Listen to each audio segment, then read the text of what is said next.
These were laughed at, practically memed out of existence by many, but look who's laughing now. Arc 3.0 Titans, it's finally time to be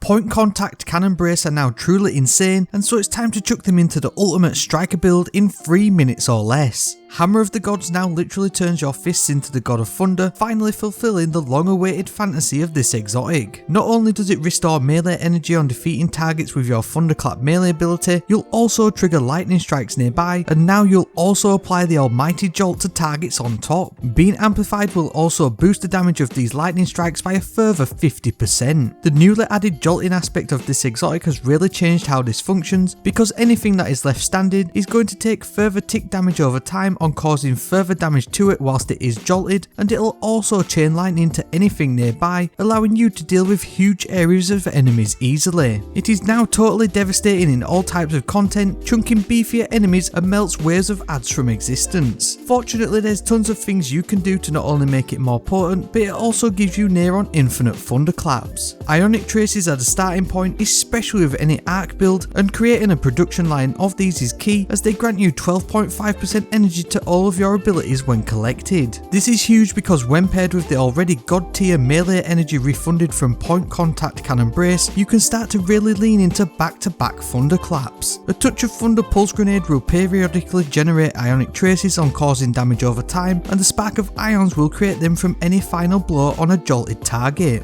On top of the exotic gauntlets, your favourite vault shot weapon can come in play here too. Ionic traces aren't the only way for maximum melee regen, as orbs of power will also work a treat, and this is where we get serious about instantly refilling your melee ability. Thanks to the new armor charge mod system, it's also easier than ever. You want to create orbs from hands-on on melee final blows, harmonic siphon on arc weapon final blows, and also the spark of amplitude on multiple final blows whilst you're amplified, which you will be all the time from all the enemies you'll be defeating with arc damage. Collecting an orb of power will grant 13% melee energy from 2 invigoration mods, and collecting orbs will also build stacks of armor charge, which on using your melee energy will consume them and will grant you chunks of melee energy with melee kickstart. Then with 2 outreach mods you'll get 15% melee energy on using your class ability, with thruster being an ideal choice. And then with double momentum transfer mods you'll get a huge 25% of your melee energy from a final blow from your grenade ability. All of this is likely to be a bit of overkill, but it gives you so many options for maximising your melee cooldown on top of a high strength stat which should be standard for any good titan and bad ones too. The spark of recharge will boost all ability cooldowns when critically wounded, and as you'll be stood still charging your thunderclap, it could come in clutch, as will the spark of resistance. All manner of seasonal artifact mods will work a treat, and use Thunder Crash to finish off with a bang. Then round out this build by chucking this forgotten exotic into the mix, perfect for melting the boss in the Ghost of the Deep dungeon.